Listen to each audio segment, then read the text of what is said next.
आज जे पत्रीपूर ते न्यू गोविंदवाडी जो रस्ता आहे त्याचं आम्ही नामकरण केलं आहे. ते कमिशनर आहे आमचे, त्यांचं नाव दिलं आहे रस्त्याला.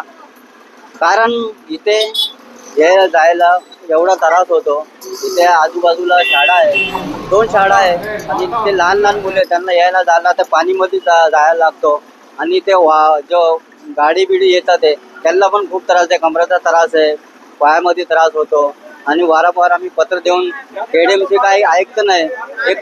एक करोड रुपयाचं टेंडर काढतात आहे, पण ते पैसे कुठे जातात हे भ्रष्टाचार आहे. आज जर याच्यामध्ये अवॉर्ड द्यायला काढला ना आपण, तर आपला KDMC मध्येचा नंबर 1 अवॉर्ड येईल भ्रष्टाचारमध्ये. तर आम्ही आता नाव दिलं आहे. जर आता पण हे रस्ता नाही केला तर मी याच्या पुढे तीव्र आंदोलन करणार, पूर्ण रस्ता बंद करणार. आता मी आमरण उपोषणाला बसलो आहे.